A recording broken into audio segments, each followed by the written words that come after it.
Բարև ձեզ, CVK-ի եթերում այսօր զրուցելու ենք կանայք եւ գլոբալ անվտանգային ճարտարապետության մտակենտրոնի ղեկավար Արմինե Մարգարյանի հետ։ Բարև ձեզ, Տիկին Մարգարյան։ Բարև ձեզ։ Շնորհակալ եմ հրավերն ընդունելու համար, Տիկին Մարգարյան։ Դուք ձեր Facebook-յան էջում անդրադարձել եք Ալիևի ՄԱԿ-ի ամբիոնից ունեցած ելույթին, նշելով, որ հերթական անգամ այս ելույթով տպավորություն եք ստացել, որ Հայաստանի եւ Ադրբեջանի միջև սկսվում է նոր նարատիվների պատերազմ, ինչ նկատի ունեք եւ հատկապես որոնք էին Ալիևի ելույթում այն խնդրահարույց հատվածները, որոնք ձեզ ստիպում են այդպես մտածել, Տիկին Մարգարյան։ Տեսեք, ընդհանուր առմամբ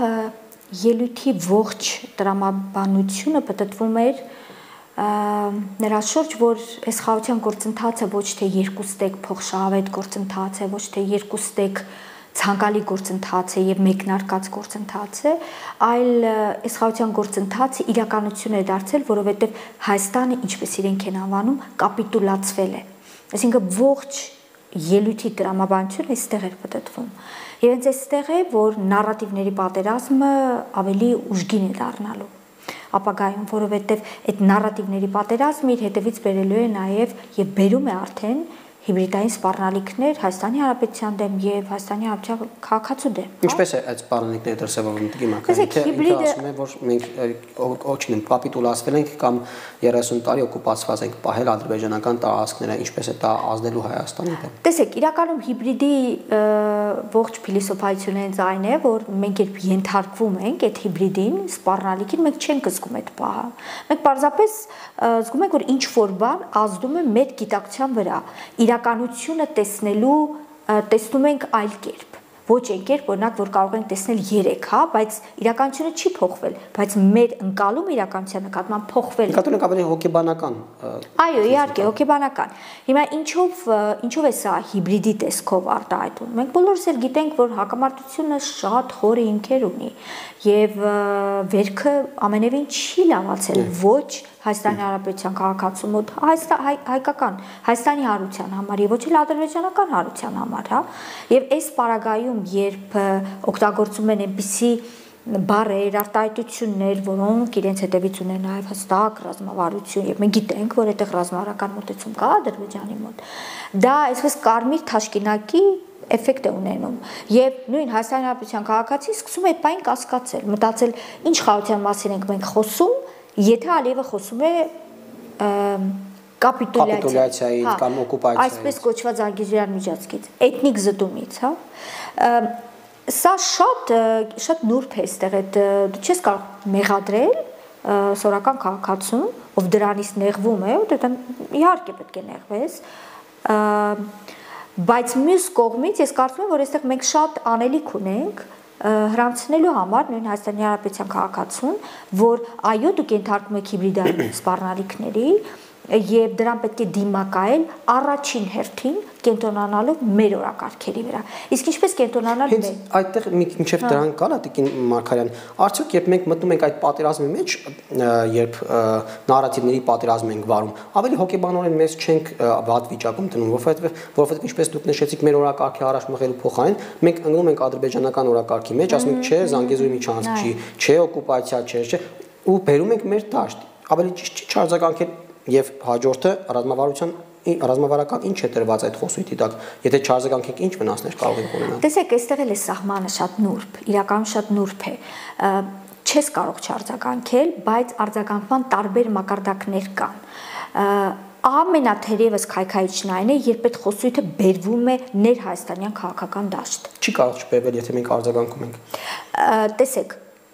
չի կարող չբերվել, կարող է բերվել, օրինակ, ընդդիմությունը բնականաբար պետք է դա տեսնի, վերցնի եւ օգտագործի, որտեղ ընդդիմության նաեւ գործընթաց մեկնել, այո, դա է, բայց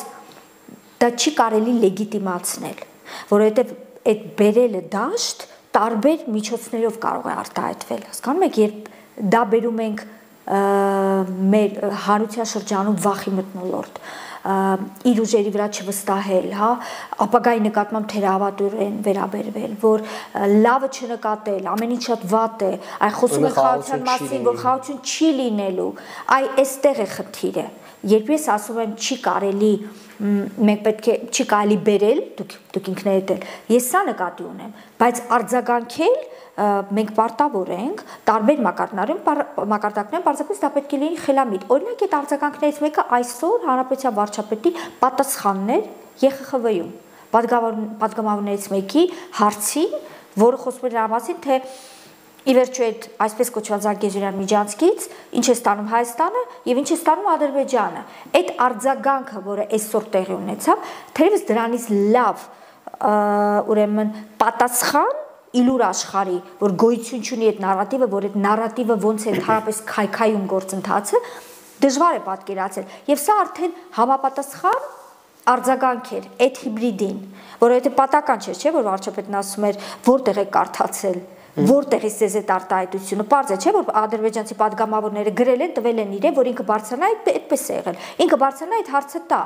դուք ինքներդ ենթարկվել եք այդ հիբրիդին եւ դա հիմա բերում եք մեր դաշտ եւ խնդիր եք ստեղծում խաղաղության գործընթացի համար այսպես փոխկապակցված այսինքն ամեն մեկ իր տեղում որոշակի ռազմավարությունների պարագայում պետք է դրանց արձագանքել եթե մենք այդպես սուր ենք արձագանքում Զանգեզուրի միջանցք արտահայտությանը արդյոք դրանով մենք մեզ ավելի խոցելի չենք դարձնում ինչ համատեքստում եմ նշում որովհետեւ երբ Ալիևի խոսույթը լսում ես այլ մակարդակում ինքը Զանգեզուրի միջանցք օգտագործում է թրիպի հետ միաժամանակ եւ նույն անգամ եթե թրիպը չի օգտագործում է Զանգեզուրի միջանցք արտահայտությունը, բայց երբ խոսում եմ միջազգային ամբիոններից, ինքը հստակ դրատակ այդ միջազգային ընկալումն է դնում միջանցք տերմինի, այսինքն որը ընդունելու նաև Հայաստանի համար։ Եվ երբ մենք այդպես սուր ենք արձագանքում արդյոք մենք ցույց չենք տալիս մեր հերթական խոցելի տեղը, որը Ադրբեջանը եւ Ալիևը անընդհատ կօգտագործի մեր դեմ։ Ինչու այդպես սուր ընկալել։ Տեսեք, մենք չենք կարող դա սուր չընկալել, որտեղ դա կոգնիտիվ պատերազմի ուրեմն բաղկացուցիչ է։ Այսինքն ամեն անգամ երբ մենք լսում ենք Զանգեզուրյան միջանցք արտահայտություն, մենք հետ ենք գնում 21 թվական, մենք հետ ենք գնում 22 թվական։ Մենք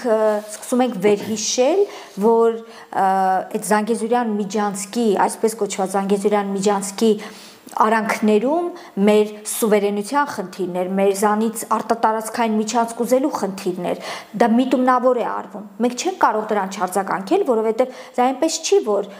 գիտեք Ադրբեջան ուղղակի նույն Ալիև ուղղակի դա ասում է, որպեսզի մեզ բարկացնի։ Դրա տակ իրենք ունեն ռազմավարություն։ Ո՞րն է այդ ռազմավարությունը։ Այդ ռազմավարության հիմնական նպատակը հետևյալն է։ Դուք մենք շատ լավ գիտենք, որ իրենք ունեն նաև այսպես կոչված արևմտյան Ադրբեջան թեզ, որը այլևս շատ վաղուց ռազմավարություն է իրենց ներկայացնում։ Եվ այսպես կոչված Զանգեզուրյան միջանցքը դրա բաղկացուցիչն է։ Պատմական, այսպես կոչված ադրբեջանական հողեր, հա, արևմտյան Ադրբեջան եւ բնականաբար այդտեղ նաեւ Զանգեզուրյան միջանցք ինչու պետք է գնաց օրինակ կանգնի որոշակի ստուգումներ լինեն, եթե դա մեր պատմական հողն է, այդպես է հրամցվում ադրբեջանցի ժողովրդին, այդպես է հրամցվում։ Հետևաբար երբ մենք արձագանքում ենք, դա նաև արձագանք է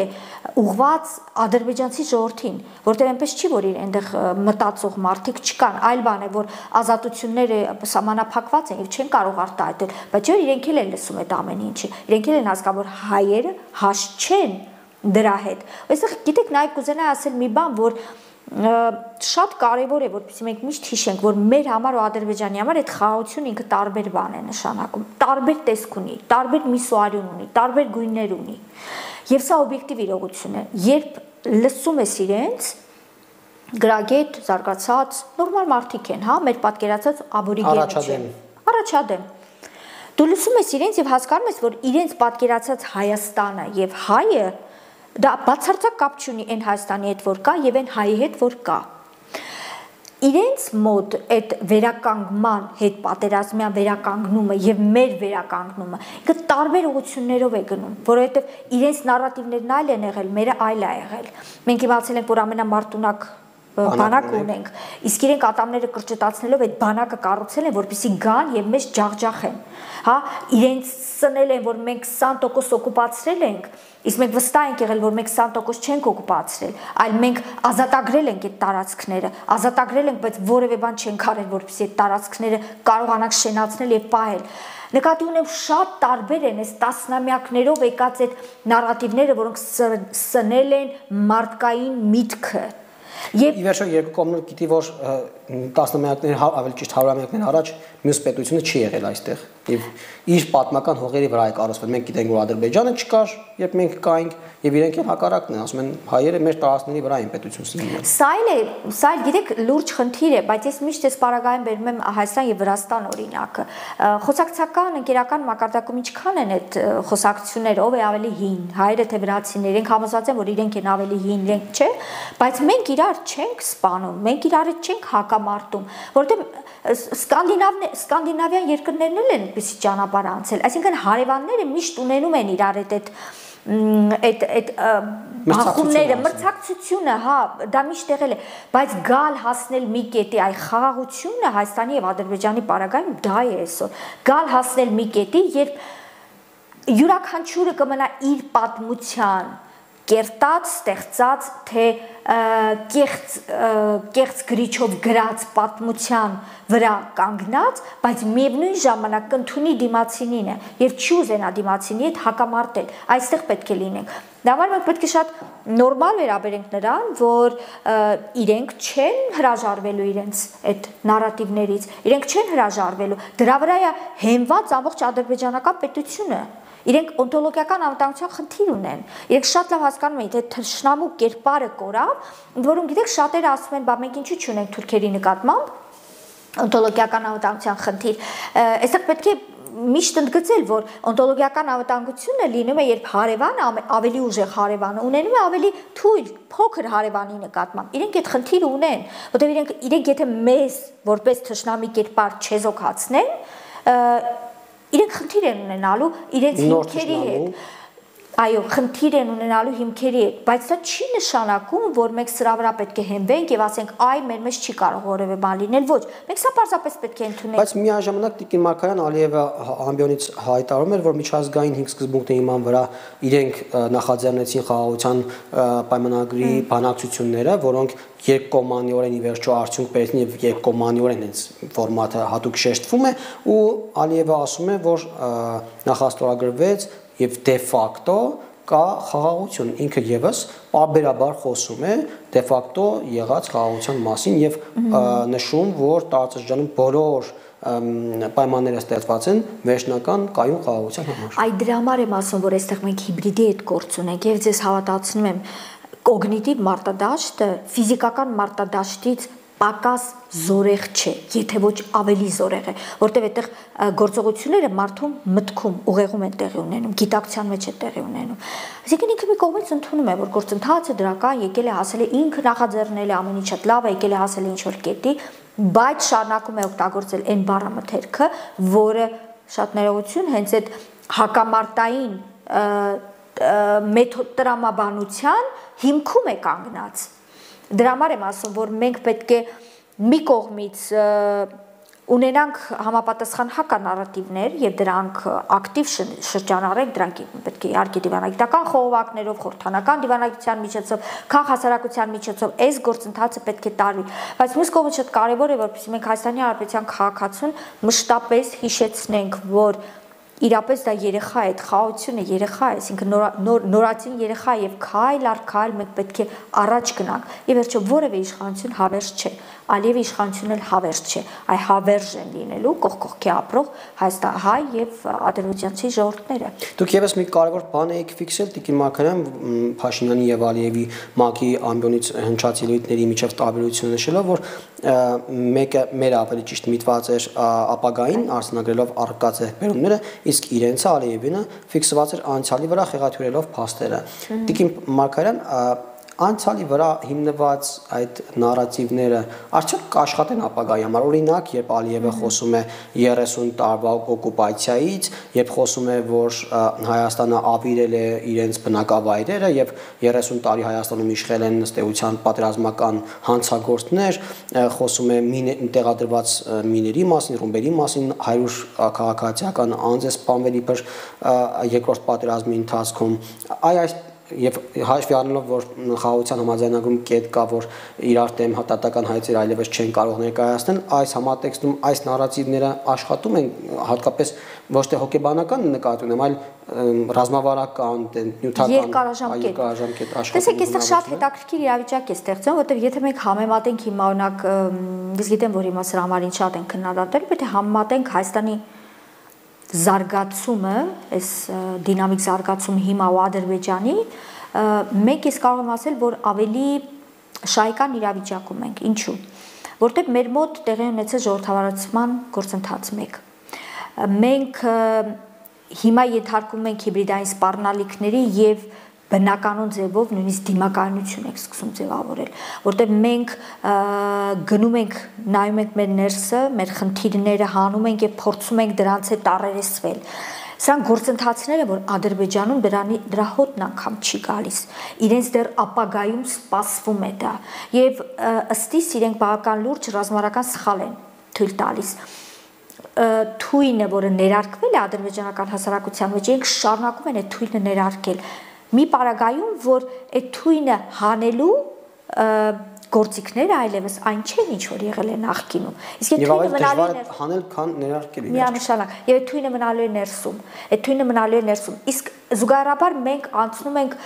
տեսեք, նույնիսկ երբ որ ասում եք կապիտուլացվել է, ես տարական օրինակ բերեմ։ Ինչու ինքը ինչն է իրեն նեղում, ինչից ենք շատ վատ զգում, անդադ ասում եք կապիտուլացվել է, սա պետք է մենք հստակ հասկանանք։ Որովհետև կապիտուլացված երկրի հետ Միացյալ Նահանգները ռազմավարական գործընկերություն չի ստորագրում։ Եվրոպական միությունը չի խորացնում հարաբերությունները։ Դու չես դառնում հետաքրքիր ուժային կենտրոնների համար։ Դու չես գնում ԵԽԽՎ-ում նման ելույթ ունենում, падգամավորի նման պատասխան տալի, ԵՄ-ում ելույթ։ Հասկանում եք, դու չես անում այն քայլերը, Եվրոպական միության քաղաքացիական առաքելություն չես բերում քո սահմանների վրա տեղակայում։ Սա ամենևին որևէ աղերս չունի կապիտուլացվելու հետ, ինքը դա շատ լավ է հասկանում։ Բայց քանի որ թույնը դեռ կա եւ այդ թույնը ինքը պատկերացնում է պետք է ներարկի, որպեսզի իր իշխանությունը պահի, հա, այդ թշնամու կերպարը պահի։ Իրենք այդ նույն իներցիայով շարունակում են։ Ընդ որում ես պետք է ասեմ, որ մեր ադրբեջանցի գործընկերներից զրուցելիս ես այս թեզը մշտապես իրենց կրկնում եմ, որ դուք ճակատագրական սխալ եք անում հիմա, դու մենք առաջ ենք գնում, շատ դժվար, ծանր, ընկնելով, վեր կենալով, բայց մենք առաջ ենք գնում, մեր գիտակցությունը ամեն ինչի առաջ է գնում, մենք ապագային ենք միտված, իսկ դուք արդեն կենտրոնացած եք ձեր անցյալի վրա, 20% օկուպացիա, չգիտեմ, քանդել, էս անել, էթնիկ զտում եւ այլն, ու գումարած մի հատ էլ նոր ինչ-որ նարատիվ եք ստեղծել, Արևմտյան Ադրբեջան, ու փորձում եք դրանով առաջ գնալ, այն պարագայում, որ դա բացարձակ որևէ աղերս չունի խաղաղության գործընթացի հետ։ Եթե դուք եկաք ստորագրեցիք այդ խաղաղության գործընթացը, պայմանագիրը արդեն վերջնական, բա ո՞նց եք դրանից հետո էլ այդ թեմայի շուրջ խոսելու։ Իրենք շատ լավ գիտակցում են, որ այո, դա խնդիր է եւ իրենց համար է խնդիր։ Մենք պարզապես պետք է մի փոքր ավելի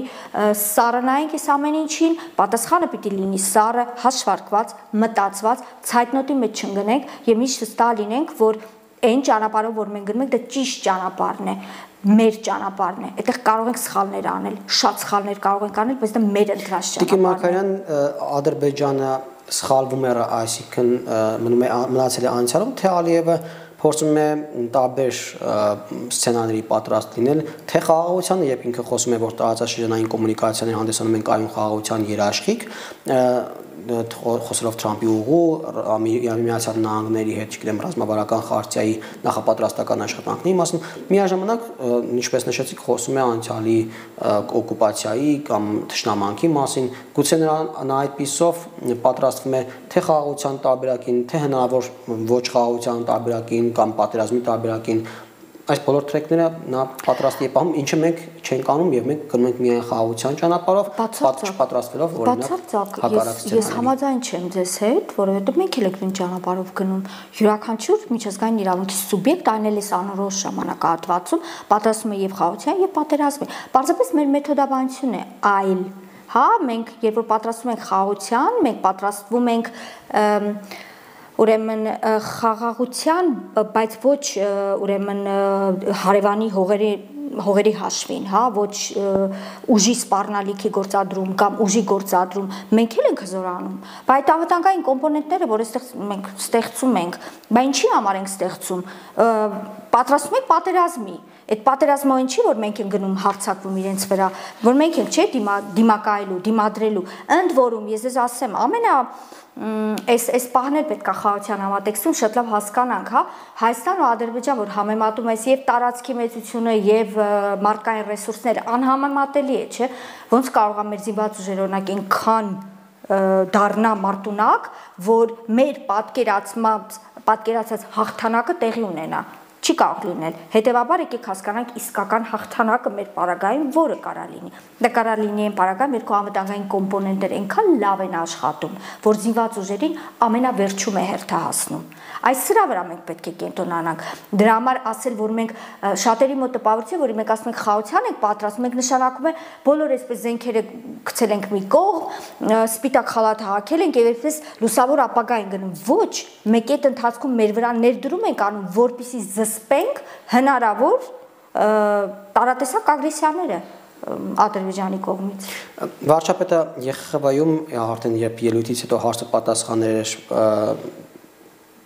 հարցերից մեկի ժամանակ խոսքը նշեց փախստականների վերադարձի մասին Լեռնային Ղարաբաղից, վարչապետը դա իրատեսական չհամարեց ու նշեց, որ պետք է նա անկեղծ ասում է դրա մասին,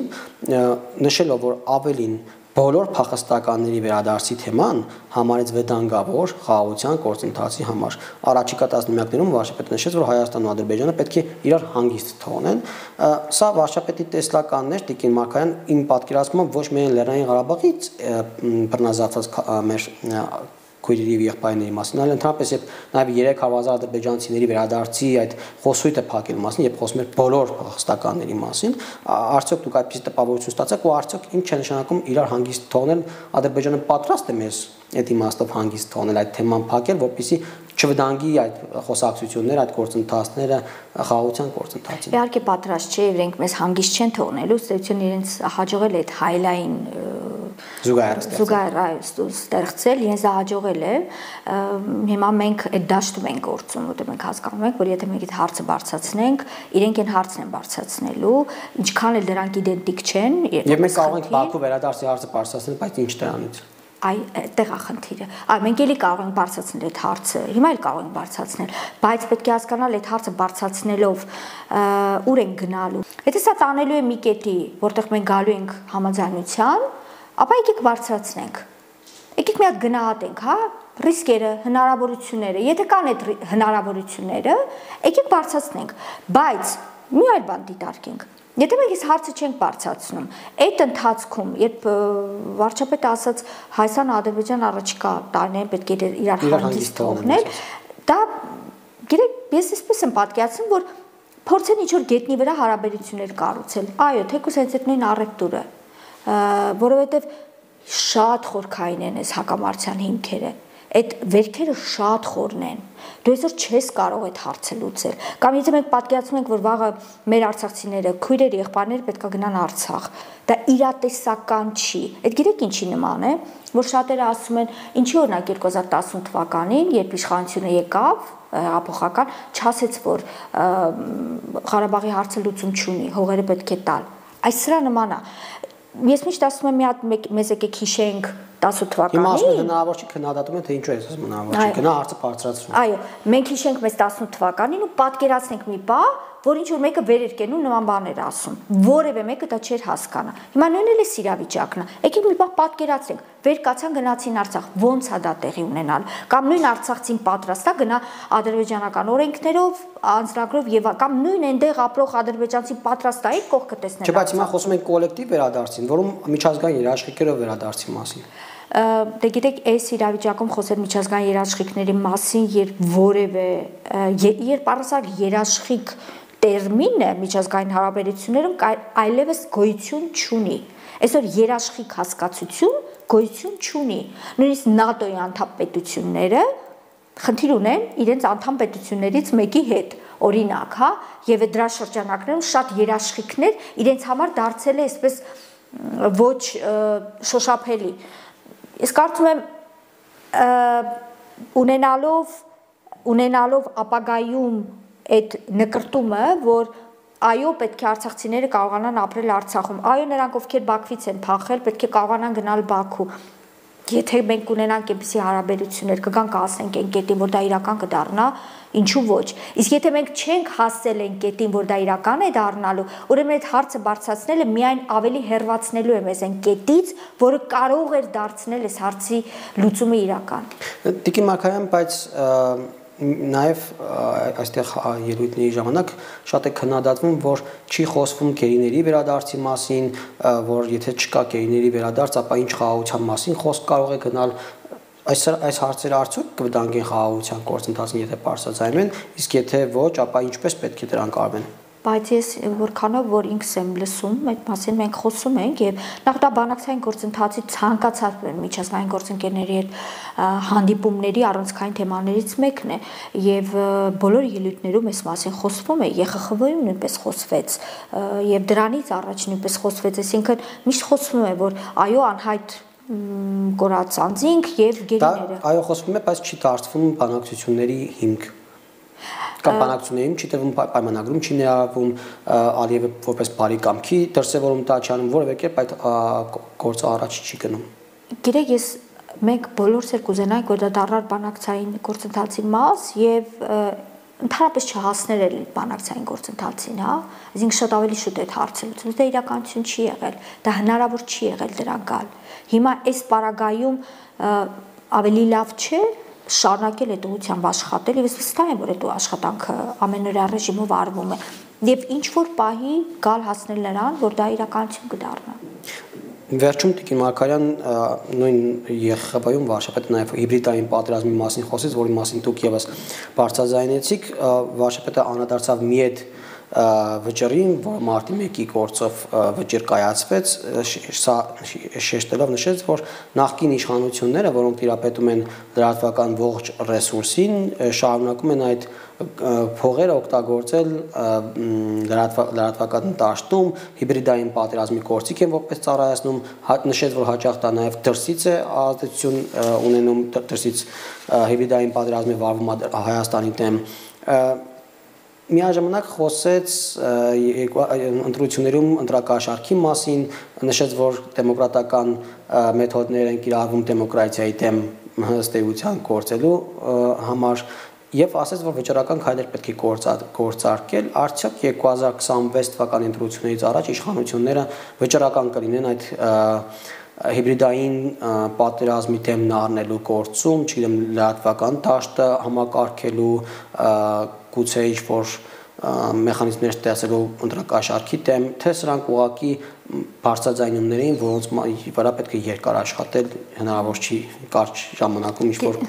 բանի հասնել։ Գիտեք, ես այս հարցում լավատես չեմ, որովհետև կարճ շատ էս 1 տարին բավարար չի լինելու սիստեմիկ առումով այս խնդիրները լուծելու համար եւ առհասարակ նույնիսկ ամենահաստատված ժողովրդավարություններում գտնել բալանսը անվտանգային կարիքների ու ժողովրդարական ազատությունների շատ դժվար է, այն էլ մեր պարագայում, հա։ Դրա համար ես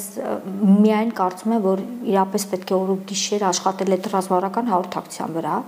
որպեսզի կարողանանք այնուամենայնիվ այս հարցը գոնե մեր համար լուծել եւ հնարավորինս պետք է գտնել այն